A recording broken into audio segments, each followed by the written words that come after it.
So today we have Derrick Bell, a graduate of the University of Louisville.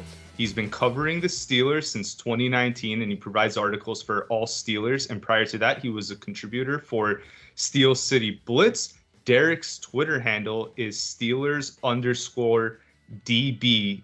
And, last season, Derrick's Mike Tomlin, he gets another non-losing season. You guys make the playoffs, right? But get ousted by the Bills in round one. I think the last time that the Steelers won a playoff game was back in 2016 when the Killer Bees were intact. What are the expectations going into 2024? Do you think they're finally going to get over that long drought of not getting a playoff victory?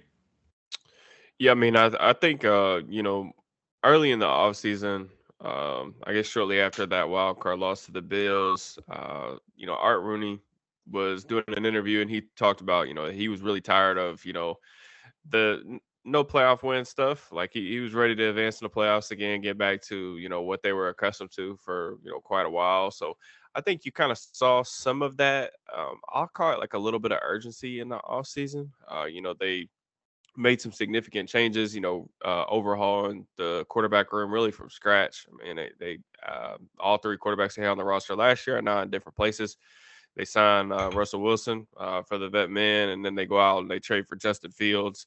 So that was kind of the start of those dominoes. They went out. They kind of talked about Mike Tomlin in particular wanting a proven offensive coordinator that had NFL experience, some sort of track record. I think that's kind of what led them to Arthur Smith. They wanted somebody who had been there and done it before. And it's been a little bit since Smith had a ton of success. You have to go back to really the Tennessee days, but he does have a couple really, really strong years on his resume. So I think those kind of moves set the tone for trying to build on what they've had these past couple of years, which is being competitive but not really being competitive enough to really compete with the top teams in the AFC. So along with like the signing of Patrick Queen, that was the largest free agent deal they've handed out ever in team history. So I think there is a little bit of urgency on their side, and I'm interested to see how those moves shake out. Yeah, and I really like your GM in the sense that like he seems to like really have a good pulse on the draft. I really like what you guys did there, and even making trades. Like you guys traded Chase Claypool last year for pretty much a proxy first round pick that you all used to get Joey Porter. So a lot of intelligent moves coming in from that organization. But since 1969 the Steelers have only had 3 head coaches. And last year, even though it was just an OC, Matt Canada was fired in season. I think that was the first time in over like 80 years or something like that where the Steelers fired a coach in season. Is it fair to say that if Tomlin has a disappointing season here, maybe finally gets a losing record, is he on the hot seat? Could he be out in 2025?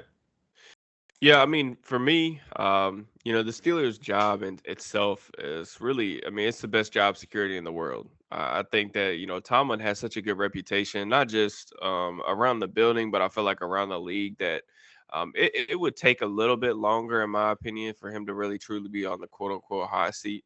We're probably looking, it's kind of tough, right? Like anytime, I always say, like anytime an organization, drafts a quarterback in the first round and he busts, like that's usually the start of some really bad things. Like that's typically stuff that loses people jobs. Now granted, the you mentioned the general manager, Omar Khan was in that building and helped make that decision, but he wasn't actually technically the general manager at that time when they drafted Kenny Pickett. So I want to say that they're going to give probably Mike Tomlin at least like a couple more seasons before the seat gets like really hot. And I've always kind of thought too that whenever time is up, I think it'll be one of those things where like Tomlin's ready to go, like he doesn't want to go through another quote unquote rebuild or anything like that. But those things that are kind of some of the factors I feel like that led to like them signing Russell Wilson. Over the course of the offseason when after that playoff loss, Tomlin was internally talking about, he was really searching for like a veteran quarterback who was mobile enough to move around the pocket, make some plays outside of structure. and Wilson was really the best option for them from a financial standpoint. Things didn't work out the way that he wanted or the way anyone else really wanted in Denver, but it was a really unique situation to add him in terms of getting him for the vet men, having Denver pay the rest of his contract. So I'm not sure that this is the year, at least, that they'll get over the hump and get that playoff win, but I think they're well positioned again to at least put themselves in the mix.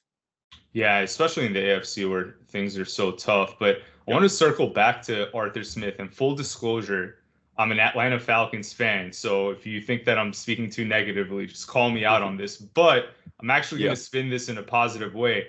Even though he was unsuccessful in Atlanta, I think his worst enemy was always himself, like him like reluctantly like using Bijan and opting to go with Desmond Ridder as opposed to like getting in a real quarterback option. It just felt like he would always try to prove he's the smartest guy in the room. Now he goes into a situation in Pittsburgh where it's like, okay, he can only focus on the offense, but I think that Russell Wilson is sort of his ideal quarterback. And I've seen a lot of like short clips on like Twitter saying like, "Oh, Russ doesn't like throwing over the middle and that's what Arthur Smith likes to do." But in my time with that, like just watching Arthur Smith with Atlanta, he likes a conservative quarterback, and that's exactly what Russell Wilson is. You guys are going to be a run first team behind a revamped O-line, which we'll get into. And, Russell Wilson isn't going to make any dangerous throws or sail passes the way over receivers' head the way that Desmond Ridder would. Is he Russell Wilson of the Seattle days? No. But I think that, in that offense with Arthur Smith, it'll probably be, it'll show a little bit better than what people saw with Atlanta. What are your thoughts on Arthur Smith and the Steelers in 2024?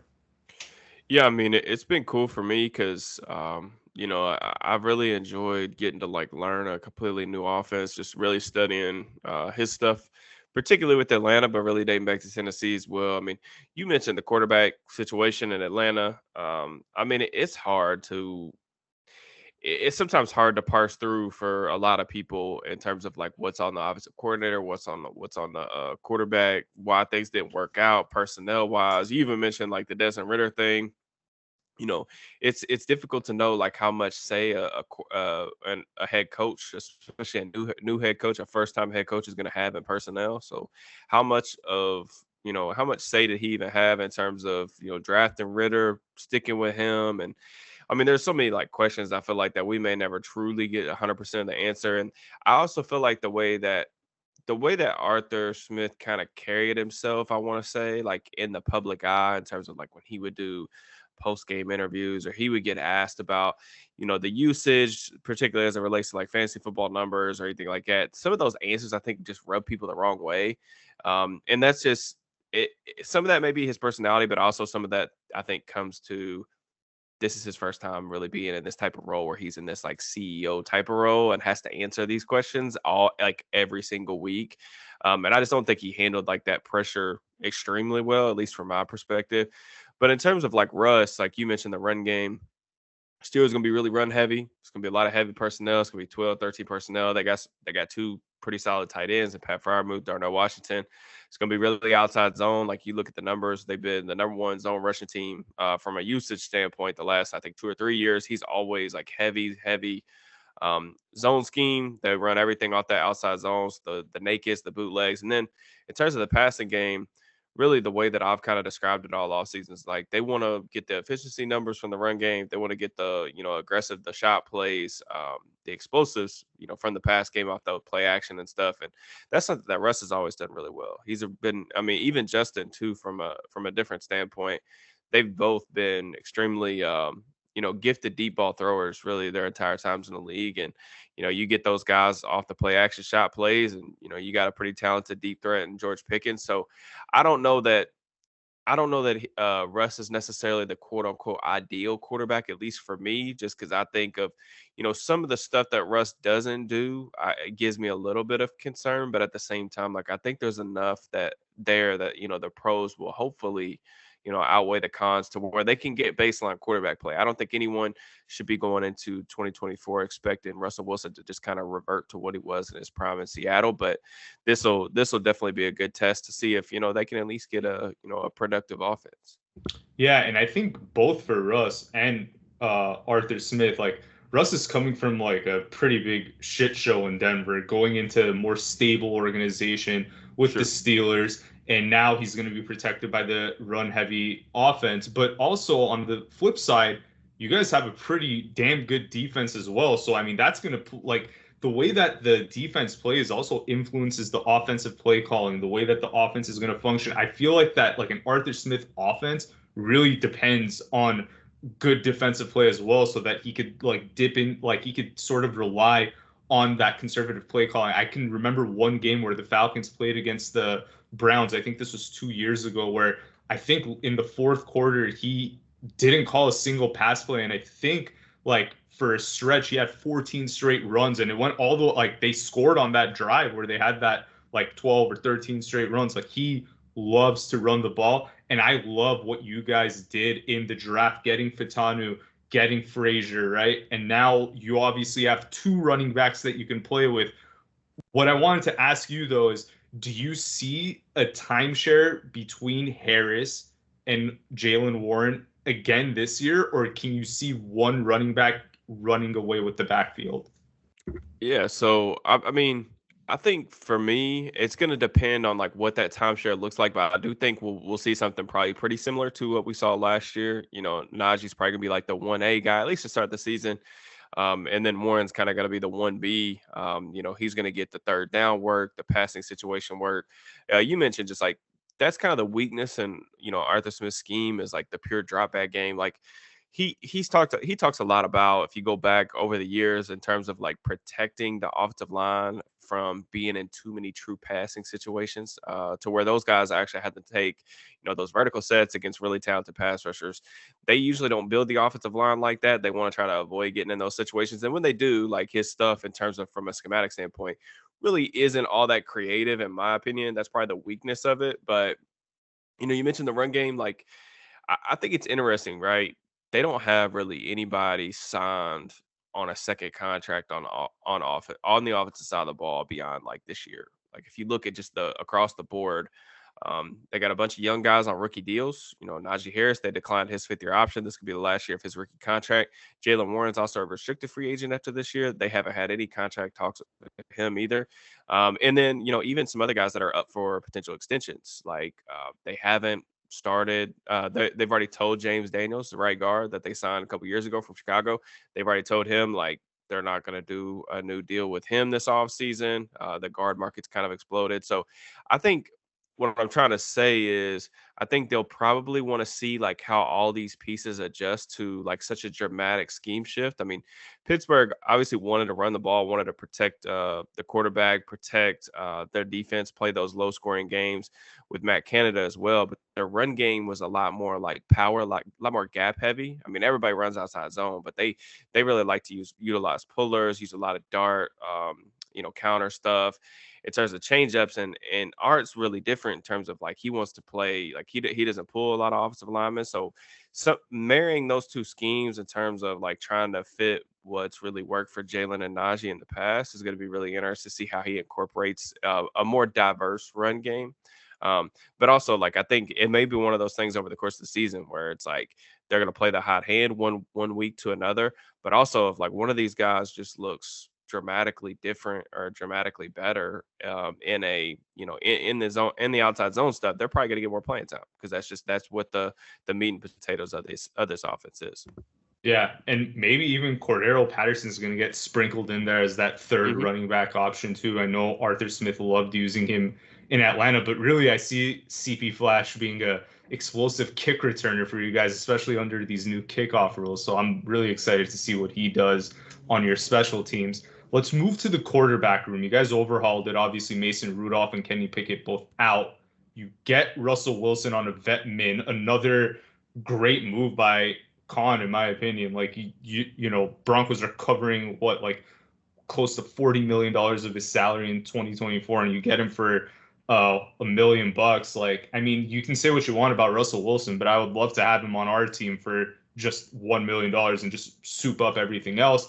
And then you also get Justin Fields on a pretty reasonable deal. You got him for a sixth round pick. Where do you think that I guess like who do you think fits the scheme better? I was thinking that it would be more Wilson, but do you think that Fields could also come in and have success under Arthur Smith's scheme? Yeah, I mean, honestly, it's kind of a unique situation because of the things we've already talked about. But Justin does have some strengths and weaknesses, honestly, to Russ, like in comparison to Russ. Like they do have some similarities as players, like just the way that they both like to play. Both are, especially like more so Wilson in his heyday with Seattle or when he was a younger player. Both very good athletes. They want to hold on to the ball while they play like really well out of structure. They use their legs. They can threaten defenses with the threat of the run. And then both, like I mentioned earlier, just being really gifted deep ball throwers. So I think where the difference is right now is that Russ is, even in Denver, I do feel like he made some strides in terms of like playing a little bit more on time, like being a little bit better at quick game. And then, I think he's a little more reliable in terms of, taking care of the football. But with Justin, I think his advantage in terms of like this quote unquote, like, I don't know if I'm really ready to call it a quarterback competition because I think Russ is going to be the starter week one. But Justin has the advantage of like he's one of the best athletes we've ever seen at the position. Like full stop. Like the things that he can do, the way that he can get to full speed in a flash, like the acceleration is insane. He's such a gifted runner. In terms of like, even if he's not the starter, I think that Smith is going to have to design some stuff, whether it be in, short yardage, red zone. Like they're going to have a package for him to get a couple touches, in my opinion, every single week, just because he's that dynamic of an athlete and he changes the math on offense. You got a mobile quarterback. Anybody who is a legitimate runner as at the quarterback position, it gives you a +1 numbers advantage in the box all the time. So it's a huge advantage. And he's done some cool stuff in the past, like with, it's not super crazy, but I mean, with the zone read stuff, he caught a lot of that stuff in Atlanta. Even with quarterbacks that were, not that Ritter's not a good athlete, but Justin's just he's a different type of athlete at the position. So I think for Justin's sake, I think that they're in order for him to succeed at this point, you're going to probably need to rely on like a really robust, quarterback run game in order for him to really like take off and be extremely like productive for you while he kind of still develops as a passer. But they both those guys honestly have similar weaknesses in terms of like they're going to take a lot of sacks. They're not really always going to play on time within the structure of the offense. And then both of them kind of, if you look at like their passing charts and stuff, like neither one of them are going to throw to the middle of the field at a high clip. So, kind of similar players. It's gonna be really interesting to see how things play out. But I do think it's Russ's job kind of to lose. Yeah, and that's what we're seeing all over the media too. That to Russell's job, but sometimes I'm seeing like some blurbs that Fields is taking reps with the one, so I do expect him to be involved there. Yep. Probably That he did yesterday. He did. Oh, that's awesome. Yep. Like, I really agree with you on that point. That like Fields just presents a dimension that Russell doesn't have at this stage in his career. He's an electric athlete, and if Fields, was a, I guess, competent quarterback, like if he stood from the pocket, passed at a high clip too, we'd be talking about him in the same light, probably the way we talk about Mahomes, Lamar Jackson, whatever. Like he'd be in that stratosphere. It's just that he hasn't really developed those passing skills. I don't know that he ever will, but he definitely poses a threat anytime he steps on the field. I want to ask you about Patrick Queen. Obviously, addition by subtraction there, right? You take a great piece from a Ravens defense, you from your division rival, you add him into Pittsburgh. And I also wanted to call out that I think you did an interview with him a week ago or in the recent future, and PFT ripped audio or like one of your findings and didn't give you credit. Just tell me, how do you think that Patrick Queen is going to fit in with the Steelers defense? Yeah, I'm really excited about that addition. In terms of Queen, just from I'll say from a athleticism standpoint, like he's really what they've been looking for at the position.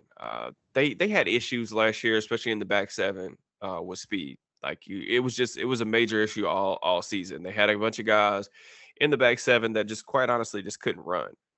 And that presents problems when you're facing these good offenses and offensive coordinators that really know how to like kind of pick at your weaknesses. But I think with Queen, you get the sideline to sideline range. He's a phenomenal athlete. I think you really saw him take huge strides over the past couple seasons just in terms of his processing, him playing with more confidence, which I feel like allowed that athleticism to kind of shine through.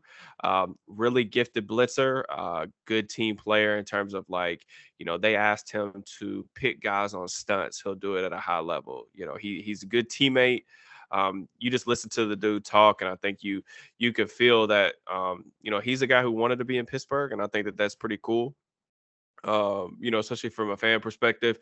And then I also think like there's upside with him in terms of like he's not done. I feel like growing and developing. It's a guy who's still only 24 years old. He came in as one of the youngest players ever to play an NFL game at his position. So he's still relatively early on his developmental track, and I think there's more upside in terms of like what he could do in coverage. I think you saw some improvement over the years in Baltimore in that regard. And I think he's going to get the chance to show all of those skills, in a Pittsburgh defense that he's going to be surrounded with quite a bit of talent. Yeah, definitely. And I think that he'll bolster that defense. And I just love that, like, you're going to have that rivalry component too when he goes up against the Ravens. But let's talk about the draft now. So I think with the 20th overall pick, you guys got Troy Fautanu, and there was a lot of mock drafts had you guys taking Mims, but the Bengals obviously took him earlier, 18th overall. I saw Fautanu was your 7th overall player, I think, on your big board. I don't know if that was an outdated big board or if that was the one going into the draft. So can I presume that you were happy with the pick and happy that the Bengals didn't take him and got Mims? Yeah, absolutely. He was the 7th overall prospect for me heading into the draft. Apparently there was some league wide concerns about a knee injury and the longevity of that, having had some issues like with that early in his career in Washington. But yeah, I'm a huge fan of Fautanu's skill set. I think when you talk about things that you're looking for at the NFL level, I always really am intrigued by guys that have unusual skill sets. And I think that Fautano is a really unusual player. And I mean that in a good way. Like the things that he can do from an athleticism standpoint, he's a different type of athlete. The way that he moves, some of the recovery ability that he has is just absolutely fantastic. The way he sets, like he has the ability to be extremely aggressive. And I think one of the things that I really look for from a talent perspective is like, offensive tackles, you got to have the ability to recover. Not everything is going to be perfect with your technique. There's so many talented edge rushers in the game right now. You're going to have to protect against speed, protect against the inside, protect against power, but also get yourself out of compromising positions. And he could do that extremely well. Now, as a blocker, the things that he can do for you in space in the screen game, like he's an absolute weapon. He can wipe out guys in the screen game, extremely good about working to the second level. And then like he's a pretty gifted puller as well. So I think that, really good with his hands. Everything he does is extremely fast. And I think that there are some really, really intriguing, traits on his profile that I think is going to make him, really interesting a really interesting player to watch develop over the next couple of years. And last year, I think with your first rounder, you went tackle too. Was it Darnell, Yep. right? Yeah. So they got Broderick Jones. Oh, Broderick Jones, my bad. Yep. But I'm back-to-back years, first round, taking offensive tackles. So I mean that like, and then in the second round, let's jump to that. You guys grab Zach Frazier to play center. Like, I mean that's a lot of draft capital right there. So you did the first 2 picks of this year, and then last year your first round going into the offensive line. I mean, this is ideal for an Arthur Smith offense, run-heavy offense, right? So what did you think about the Frazier pick? Did you like that one as well? Yeah, Frazier was I think he finished somewhere in the 30s, late 30s for me on my big board. And yeah, Frazier, like everything that this team, like I mentioned a little bit about the gap scheme stuff last year, but they tried to run some outside zone stuff last year early in the season, and they just couldn't do it because like they just had so many issues at the center position. They were playing somebody who just like quite honestly was not athletic enough to really fit into that scheme. Like I know you're an Atlanta fan, so really the thing with like Atlanta, like Drew Dahlman's like one of the most athletic interior offensive linemen in the NFL right now, and some of the things that he can do with those reach blocks is really impressive. And I think Frazier, while he's not a Dahlman caliber athlete, like he is really good in terms of getting off the line of scrimmage. Like he has a quick like first second step. Things I really like about his game. Very good play strength. He plays with exceptional leverage. I mean, this dude's always like talk about like low man wins. Like that's Frazier. He plays with such good leverage on every single rep. He's also a brawler, man. Like he's got a wrestling background. I want to say like his record in high school was phenomenal. I don't even know if he like lost a match or whatever, but like you see the wrestling background on his tape. He's consistently getting guys on the ground. But I think like again, having the quickness off the ball is really valuable. But also like this is a guy who's been a multi-year starter. He's made all the calls at the line of scrimmage. In pass protection, I feel like he has a pretty good anchor, flashes independent hand usage. So there's a lot of things to like on his profile as well. And I think really with his experience and like all the things that we've been seeing from his tape over the past couple of years, I think that they're going to get a really solid pro as Zach Frazier, somebody who's going to probably, play for 8 to 10 years. And, he's going to be your starting center really from, honestly, I think he'll probably play from day one. And he'll probably make a couple Pro Bowls along the way. So, yeah, I mean, I think, invest in a lot of draft capital in the offensive line. They brought over Andy Weidel from Philadelphia as their assistant general manager a couple years ago when they hired Omar Khan. And, Weidel from that Philadelphia system, they've always been kind of in the same mode. They invest a ton in the trenches, whether that's looking at pass rushers or looking at offensive line help. And I think you're seeing some of the shift in kind of ideologies take place in Pittsburgh, where they're just putting more of an emphasis on the offensive line. And I can't say that that's a bad thing either. Yeah, and I'm sure that what do you call it? That assistant GM or whatever, he's having a pretty big role in that For too. sure. I wasn't aware of that Yep. move, but that's awesome to see that. So first 4 picks I love. Let's go into the third round. You guys got Roman Wilson, who I think will make you guys miss Deontay Johnson less. I really like this kid coming out of college, and then also Peyton Wilson, who had some injury concerns coming from North Carolina, right? But the thing is, if you just take that off the board, like I think there was something like with his knee or whatever, but he is one of the most talented defenders in this draft. So like if he is good to go, if his medicals are all clear, and you added him and Queen to that linebacking core, that will be crazy. And I think Luke Kuechly was talking him up too, saying something like he was like the best linebacker in this draft. How do you feel about your third round picks? Yeah, I think like starting with Wilson, man. The things that I really like about Roman is, he's a guy who can really lift the lid of an offense. Like he can take the top off. Like the speed is very, very evident. You look at the ways that he was used really at Michigan. Really a lot of slot usage, but when they would play him outside, they would use him a lot in motions.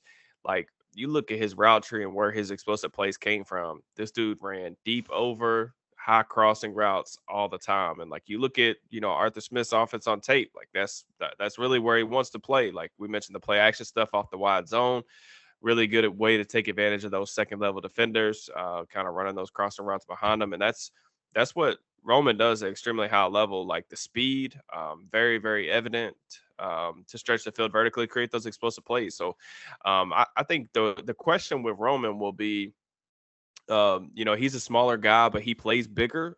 He's tough as nails over the middle of the field. He will block. He shows incredible effort there. Really a good teammate. Was really impressed by some of the little things that he does in terms of, being willing to dig out safeties in the run game, like how competitive he was on a snap to snap basis, even though Michigan was really run heavy. The questions for him is going to be how quickly can he adjust, improve as a route runner, particularly, off the line of scrimmage, getting off press. Like, what happens if, Arthur Smith likes to use a lot of tight splits, and he does have ways to get guys away from press coverage. But, there's going to be times at the NFL level where he's going to be faced with press, some of these longer cornerbacks that are more dedicated to their craft. And I think that's kind of still of a question mark with Roman that could kind of delay a little bit of him being a huge factor in year one. But I still think that he's going to be a really quality, complementary piece on offense. And you mentioned Peyton Wilson, man. Like a lot of the same things that I said about Patrick Queen in terms of like getting faster at the second level, like Wilson kind of does that as well. You look at his deployment at NC State. It's a guy who has played a lot of ball. He's been healthy finally over the past 2 seasons. Highly regarded leader, incredible range at the second level. Pretty good pass rusher, to be honest with you. Like really good with his hands. Like he has some really impressive moments from that regard.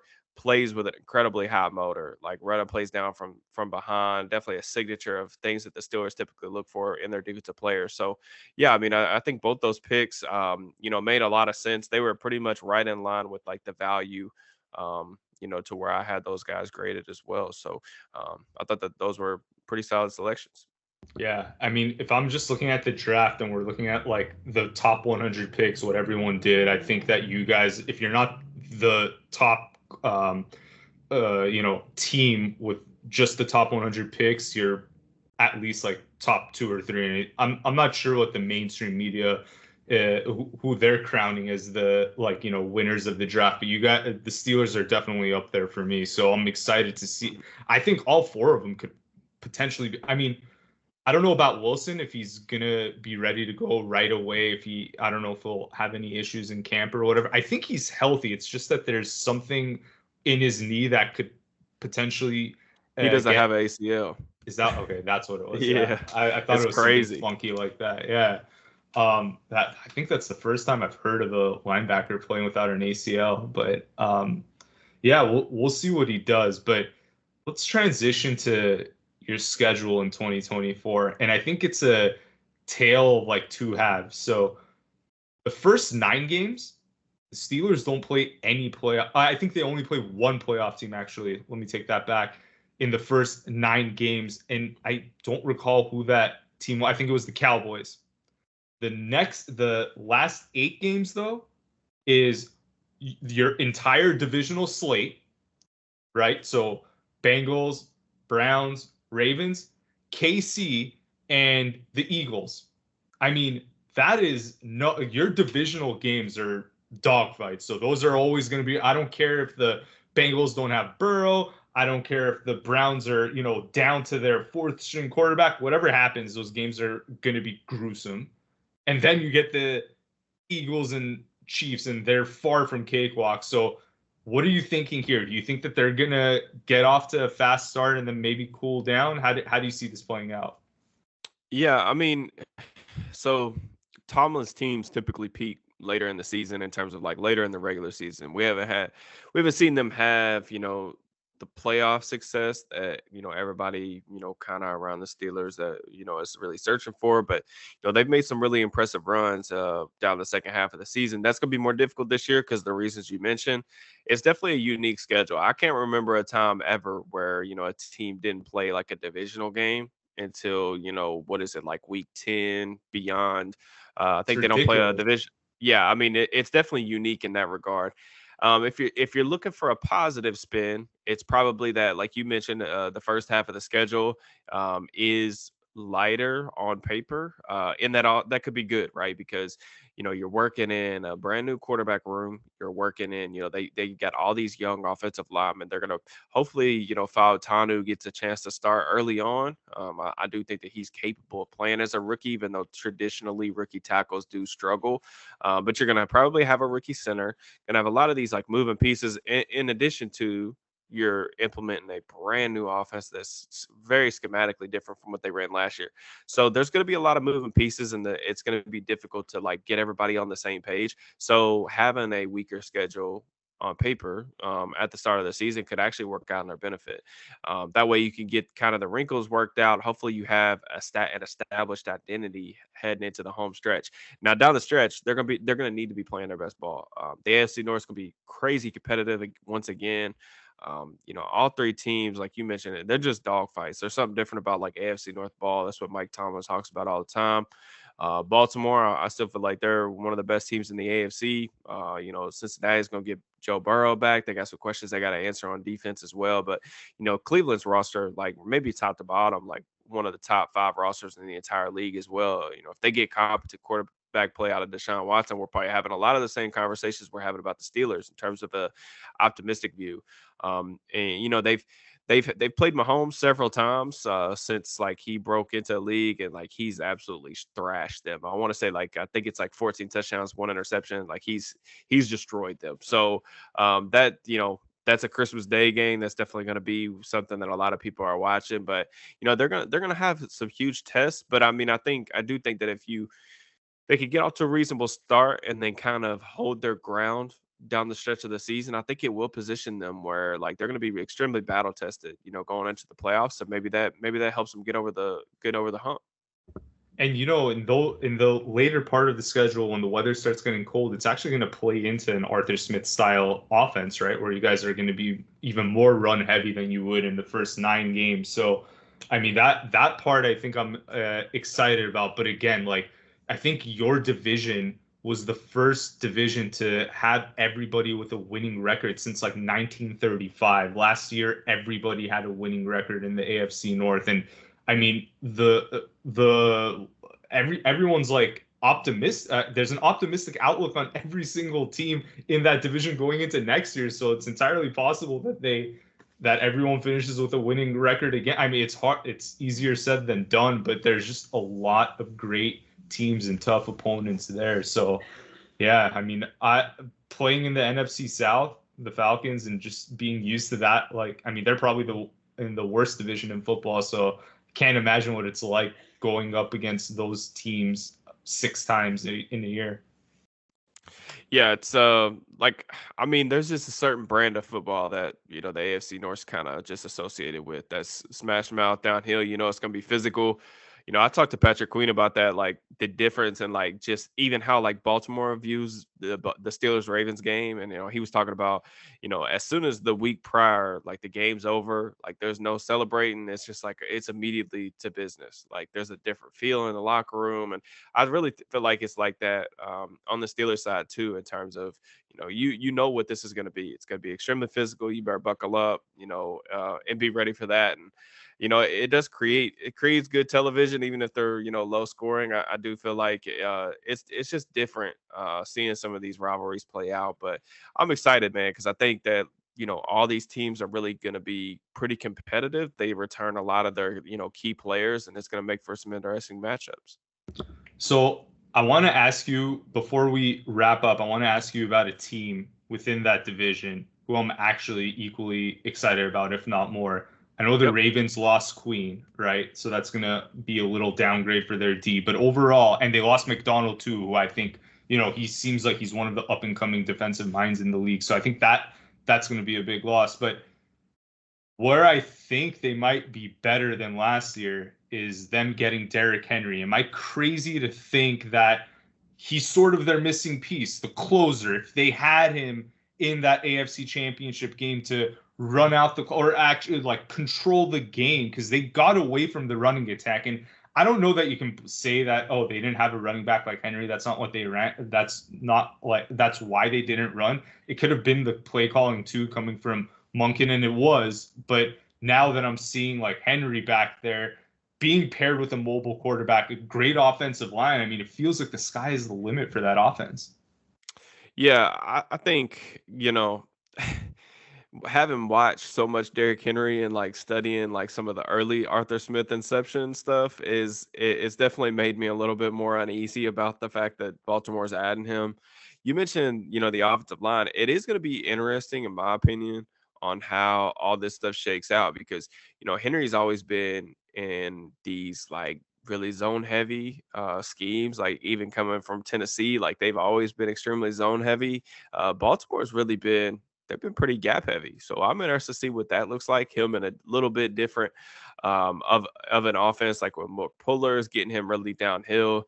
And like he's a freak show, man. Like you look at like some of the NFL stuff around running backs, like you typically see like a pretty dramatic fall off, once backs get around that like 1,200 touch kind of barrier. Usually that happens at the end of rookie contracts. If you got a bell cow, that's why teams are really reluctant to pay those guys, big money. But he's one of the only guys, like you think about him and, Christian McCaffrey to a different extent, that's really just proven that you can still play at an incredibly high level, like into your late 20s. And, even when I watched Henry last year, even if like it doesn't look like it did maybe 3, 4 years ago, like he's still a very talented runner. A very unique style with his like breakaway speed, but also like his ability to break tackles. One of the craziest, I feel like, stiff arms that I've seen in like my time, like watching the NFL. Really difficult dude to get on the ground. And, we talked about like just the AFC North, those rivalries being really physical, some probably bad weather games and stuff like that. He's only going to help them with that. And then you put him in the backfield with Lamar. Lamar's coming into camp. He's going to be lighter. I think he wants to be a little more quick on his feet. We'll see what that looks like, but I mean, Lamar is a heck of a player, 2-time MVP. Like we talked a little bit about Fields earlier and how like the quarterback run game or the threat of the quarterback run game changes the math. Lamar, that's one of the things like people don't understand. Like he doesn't get credit, probably enough credit for some of the success of the Ravens backs over the years, is because you got to think like any of this, the zone read, the power read stuff, just the threat of him being back there. Like you have to always dedicate a player to him. Like you look at the way the Steelers have played him over the years in terms of they call it like charging the mesh point. Like anytime like he's in the gun, they're just gonna send a player right to him because it's like we're gonna make you hand this ball off, even if it takes a guy out of the run fit from our perspective. And then you talk about adding Derrick Henry to the mix, running into those type of boxes. I'm interested to see how it works out, man. I mean, with running backs, it's always scary, like I said, because once you get up there in age and like he's got some crazy usage on his body. But I mean, it's hard to doubt him, man, because he just keeps overcoming Father Time somehow. So yeah, it's definitely gonna be a force to be reckoned with, I'm sure.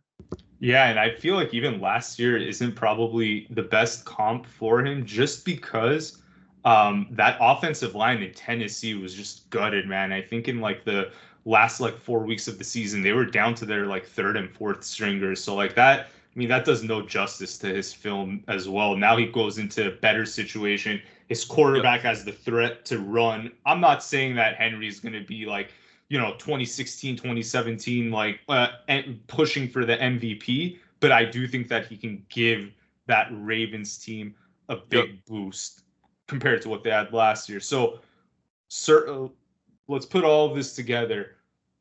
As of June 7th, 2024, what's your final prediction on the Steelers season? Do you guys have another winning record? Do you make the playoffs? What do you think is going to happen?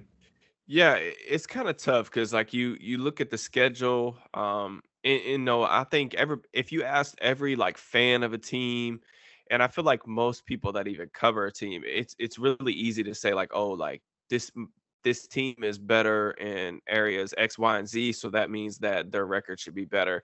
And like unfortunately, it really doesn't work like that in the NFL. Like you can get better and then sometimes like have a really similar record just because like some of the things that are really difficult to predict is like, injuries, like when you're playing certain teams, like the health of both of those teams, the matchup element to it, but also guys slowing down due to age, things like that. But I look at the Steelers team and I do feel like they're going to be competitive in terms of competing for probably a wild card spot. But having said that, I do still feel like that Baltimore has a little bit of a leg up. The NFL is a quarterback league, and like that's the thing. Like anytime you have a quarterback that's one of those guys that you win because of, that makes it difficult when you're trying to talk about like who's going to win a division, who's going to go deep in the playoffs. Like those type of guys give you a chance on every single Sunday, and they increase your margin for error.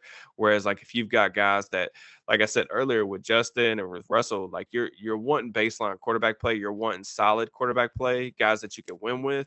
But I think that expecting either of those guys to necessarily be like top 10 guys, I know everybody loves rankings, but if you're expecting that out of those guys, I don't know that that's going to happen this year.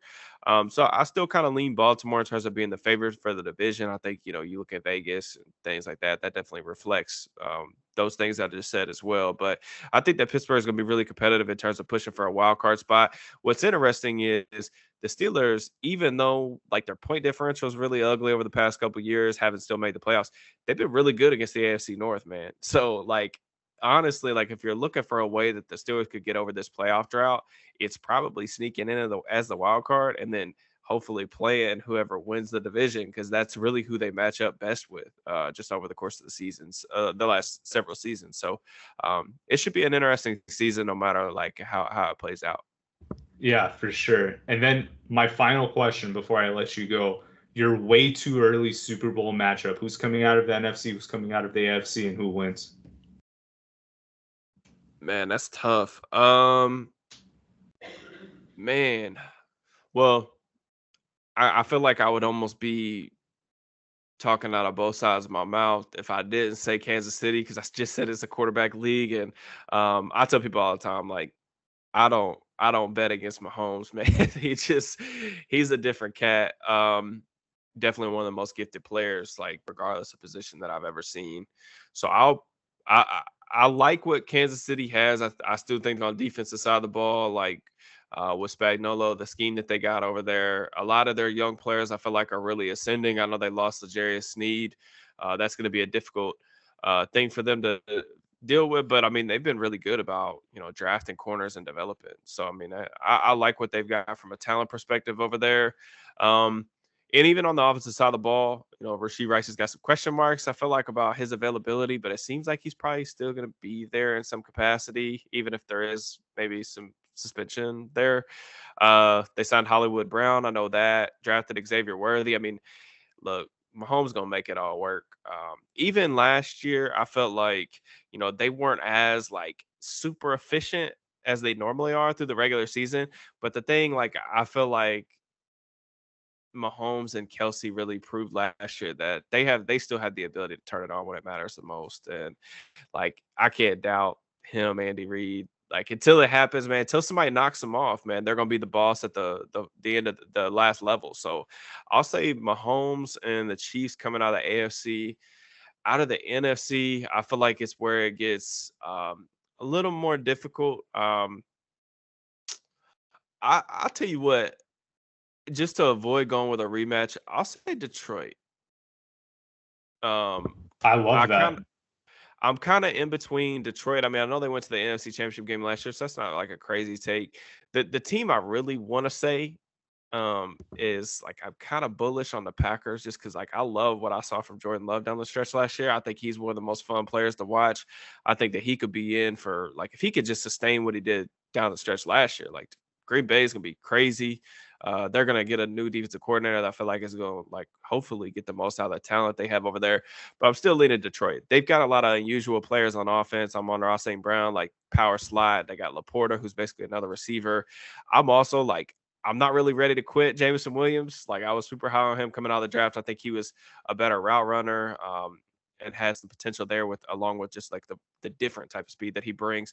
And then on defense, like they've had some trouble in the secondary, but I like what they did in the draft. They got another one of a couple of my guys. Like they drafted Terrion Arnold from Alabama. Like that's a guy that I'm really high on. I love what they did with Brian Branch. Like he was super high on my board the year before. So, I think they should be a little bit better in the back end on defense. And yeah, I'll say Chiefs Lions with Chiefs winning. So you're going for the three-peat. Going for the three-peat. I know we haven't seen it. Well, we haven't seen it since the shoot. Who's the last team that three-peated? I don't think that anybody in the modern NFL era, like when we're starting to count from Yeah. like 1966, has done it. But like we're talking about like the Niners of the of the 80s and 90s couldn't do it. The Cowboys couldn't do it. The Yeah. Patriots couldn't do it. So if the Chiefs pull this off, it would definitely like put. Historic. Oh yeah, for sure. But for Yep. me, I think that they're kind of gassed, man. Like I can't see them go through another full season, go all the way back to the Super Bowl. I think they're going to get knocked out this year. So I'm torn between two teams in your division. I love picking the Bengals, but I feel like that, there's just not enough, especially like on the defensive side there to like really go all the way through. I love anytime Burrow hits the field, like you have a boxer's chance there. I really love Sure. watching Burrow play. And the Super Bowl is in New Orleans, so it'd be really cool if Burrow and Chase head back to like where they would dominate in college. But I'm gonna go with the Ravens. It's a safe pick. I think that Derrick Henry gets him over the top. But from the NFC, I'm actually going to go with the Rams. And I think what's going to happen is as we get closer to the end of the season, and this is a huge projection, I have a feeling that Aaron Donald's just going to come out of retirement for that late season Oh push, shoot. play in the playoffs, and then all of a sudden, the Rams had a lot of improvements this year. They got a piece from the Detroit offensive line, Jonah Jackson. They got Amik Robertson, who I think was on their team during the Super Bowl run too, but they grabbed him from Jaguars, who he's a pretty good corner there. And yeah, I mean they just seem like they're on the uptick. They were really close to getting the Detroit game as well. So I mean, and Detroit obviously, in my view, Detroit was. I always say this, so our listeners are probably sick of hearing me saying this, but they are literally an average cornerback away from making the Super Bowl. And I have a feeling that if they had that corner, that they would have beat the Chiefs, because they're kind of designed to take the lead and sit on top of it, run the ball. Like the Niners kind of like wobbled in that game. I have a feeling that Detroit would have just bullied the Chiefs in that Super Bowl, but obviously that's a huge hypothetical. So I'm going to go Ravens, Rams. Ravens win. Lamar finally gets his Super Bowl. I know you don't want to hear that, but that's No, where I I stand. mean, I think that's definitely a likely a realistic scenario. I mean, the margins and everything, like the way the ball bounces is always creates like a lot of uncertainty. That's the reason why like the three-peat is, so incredibly rare.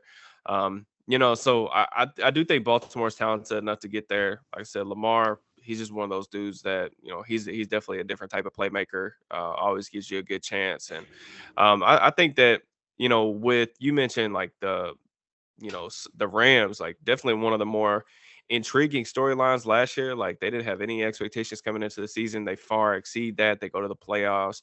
The way McVay has really overhauled his offensive scheme has been really cool to watch. Like he started off like super zone heavy, and now they're mentioned the signing of Jonah Jackson. Like they're incredible. They're downhill. They're running duo all the time. They're running a lot of power and stuff. They want to be this physical run team. And then, Stafford still gives them the element of like, not only can he do the play action stuff, like he's a get to drop back passer with all the different ways and arm slots he can throw from still has incredible, arm strength, but also the touch to access all levels of the field. So, yeah, I mean, I could definitely see that happening. That would be a pretty, that'd be a pretty fun, like kind of schematic, matchup too in the Super Bowl. Yeah, for sure. Well, Derek, I really appreciate your time. Thank you so much for jumping on here with me. Do you want to let the listeners know? I gave them your Twitter handle already, Steelers_DB. Do you want to let the listeners know where else they can find your content? Yeah, Steelers_DB on Twitter/X. Still not used to calling it that. And YouTube. I do a lot of like film breakdown type of unique football analysis over there as well. And then, all my written content can be found at Steelers Now. But I appreciate you, you having me on talking ball.